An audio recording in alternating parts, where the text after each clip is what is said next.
Este podcast é um oferecimento do Supermercado Cambará.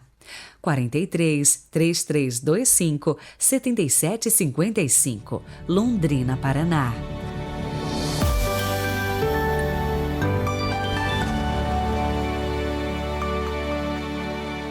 Olá, bom dia! Sejam bem-vindos novamente. Ontem eu falei que a gente está na oitava de Natal e algumas pessoas me perguntaram o que é isso, o que é a oitava de Natal. Bom, a oitava de Natal é como se a igreja estendesse a festa do nascimento de Jesus por uma semana. Isso também acontece na Páscoa, tem também a oitava pascal. Mas espera aí, a semana não tem 7 dias? Então por que oitava? O padre Rafael Querubim, que é professor da Faculdade Deoniana em Taubaté, explica o seguinte.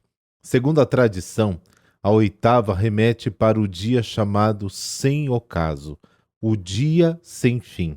Se os dias temporais, a semana histórica é marcada por 7 dias, este oitavo dia seria o dia da eternidade, o dia da plenitude. E hoje também a igreja em festa celebra São João Evangelista. Terça-feira, 27 de dezembro de 2022. Rezemos.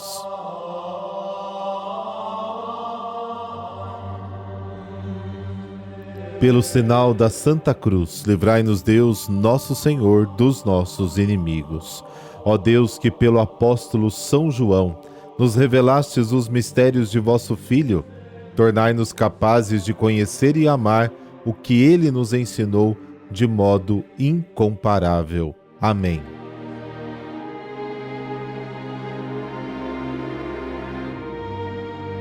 João, capítulo 20, versículos de 2 a 8. O Senhor esteja convosco, Ele está no meio de nós. Proclamação do Evangelho de Jesus Cristo segundo João. Glória a vós, Senhor. No primeiro dia da semana, Maria Madalena saiu correndo e foi encontrar Simão Pedro e o outro discípulo, aquele que Jesus amava, e lhes disse: Tiraram o Senhor do túmulo e não sabemos onde o colocaram. Saíram então Pedro e o outro discípulo e foram ao túmulo. Os dois corriam juntos, mas o outro discípulo correu mais depressa que Pedro e chegou primeiro ao túmulo. Olhando para dentro, viu as faixas de linho no chão, mas não entrou. Chegou também Simão Pedro, que vinha correndo atrás, e entrou no túmulo. Viu as faixas de linho deitadas no chão e o pano que tinha estado sobre a cabeça de Jesus, não posto com as faixas, mas enrolado num lugar à parte. Então entrou também o outro discípulo, que tinha chegado primeiro ao túmulo. Ele viu e acreditou. Palavra da salvação. Glória a vós, Senhor.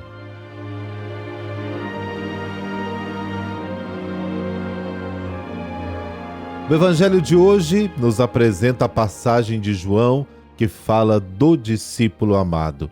Provavelmente este texto foi escolhido para ser lido e meditado hoje, festa de São João Evangelista, pela identificação espontânea que todos nós fazemos do discípulo amado com o apóstolo João. Mas o estranho é que em nenhum lugar do Evangelho de João se diz que o discípulo amado é o próprio João. Pois bem, desde os tempos mais remotos da igreja, a identificação dos dois sempre existiu. Por isso, ao insistir na semelhança entre os dois, corremos o risco de perder um aspecto muito importante da mensagem do Evangelho a respeito do discípulo amado. Que aspecto, então, é esse? No Evangelho de João, o discípulo amado representa a nova comunidade que nasce em torno de Jesus. O discípulo amado encontra-se aos pés da cruz, junto com Maria, mãe de Jesus, capítulo 19 de João. Maria representa o povo da antiga aliança. No final do primeiro século, quando a versão final do Evangelho de João foi compilada, houve um crescente conflito entre a sinagoga e a igreja. Alguns cristãos queriam abandonar o Antigo Testamento e ficar apenas com o Novo Testamento. A gente já até falou disso por aqui. Aos pés da cruz, Jesus diz: Mulher, aqui está o teu filho. E ao discípulo amado, Filho, aqui está a tua mãe. E os dois devem permanecer unidos como mãe e filho. Separar o Antigo Testamento do Novo naquela época era fazer o que hoje chamamos de separação entre fé, Novo Testamento, e vida, Antigo Testamento. No Evangelho de hoje, Pedro e o discípulo amado, advertidos pelo testemunho de Maria Madalena, correm juntos rumo ao Santo Sepulcro. O mais novo é mais rápido do que o mais velho e chega primeiro. Ele olha dentro do túmulo, observa tudo, mas não entra. Deixa Pedro entrar primeiro. É sugestiva a maneira como o Evangelho descreve a reação dos dois homens diante do que ambos veem. Entrou no sepulcro e viu as ataduras no chão e a mortalha que tinha sido colocada em sua cabeça, não no chão, com as faixas, mas dobradas em um lugar separado. Então entrou também o outro discípulo que havia chegado primeiro ao sepulcro. Ele viu e acreditou. Vejam, ambos viram a mesma coisa, mas é dito apenas do discípulo amado que ele viu e acreditou. Então entrou também o outro discípulo que havia chegado primeiro ao túmulo. O discípulo amado tem um olhar diferente, que percebe mais que os outros. Tem um olhar de amor que percebe a presença da novidade de Jesus. De manhã, depois daquela noite de busca e depois da pesca milagrosa, é ele, o discípulo amado, que percebe a presença de Jesus e diz: é o Senhor, como está no capítulo 21 de João. Naquela ocasião, Pedro, alertado pela afirmação do discípulo amado, também o reconhece e começa a compreender. Pedro aprende com o discípulo amado. Então Jesus pergunta 3 vezes: Pedro, tu me amas? 3 vezes. Pedro respondeu: você sabe, Senhor, que eu te amo. Depois da 3ª vez, Jesus confia as ovelhas aos cuidados de Pedro e neste momento também Pedro se torna o discípulo amado. E este é o grande convite para todos nós hoje. Nos tornarmos discípulos amados e reconhecermos o Mestre Jesus na vida corrida de todos os dias.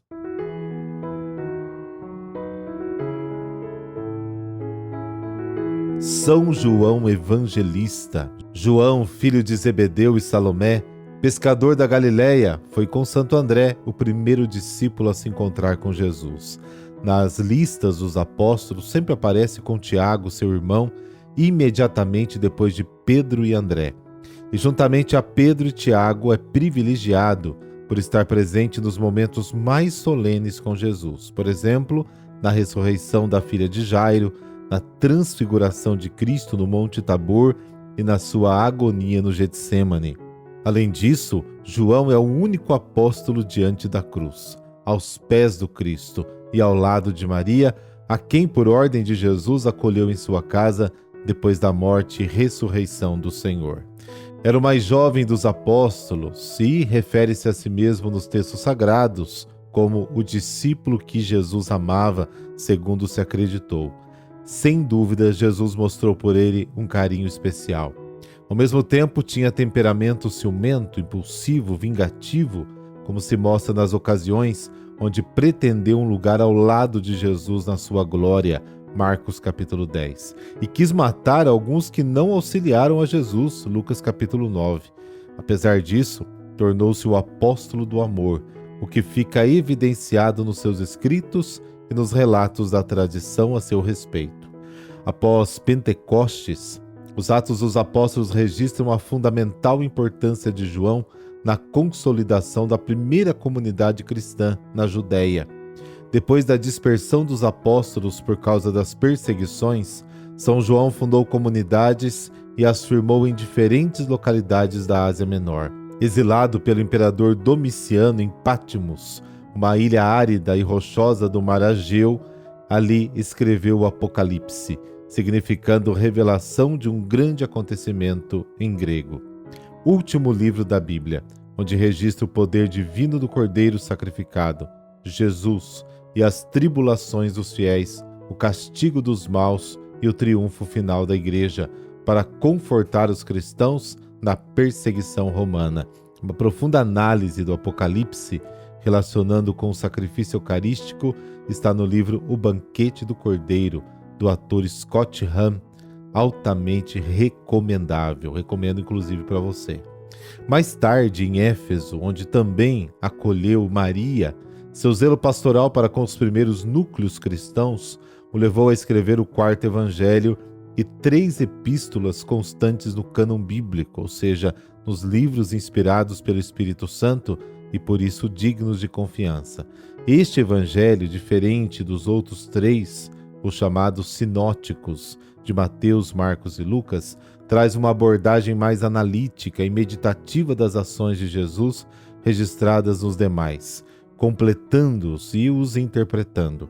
As cartas evidenciam o amor de Deus e ao próximo. A tradição conta que, já idoso, a pregação de João se resumia em dizer: amai-vos uns aos outros, pois nisso está toda a lei de Deus, o que é verdade. Foi o único apóstolo que morreu de morte natural, não martirizado, o que não quer dizer que não tenha sofrido enormemente também no físico, por causa dos trabalhos apostólicos e perseguições. Faleceu e foi sepultado em Éfeso, aos 90 anos. Ó Deus e Pai de amor, dai-nos pela poderosa intercessão de São João Evangelista a graça de conviver e crescer sempre mais na vossa intimidade, para que possamos, como ele, ser modificados totalmente em nossas almas, amando-vos como de fato mereceis, e assim escrevermos em nossas vidas o amor concreto aos irmãos, único meio de merecer a vossa comunhão total no paraíso celeste. Amém. Por intercessão de São João Evangelista, nessa bênção de Deus Todo-Poderoso, Pai, Filho, Espírito Santo. Amém. Excelente terça-feira para você e para toda a sua família. Até amanhã.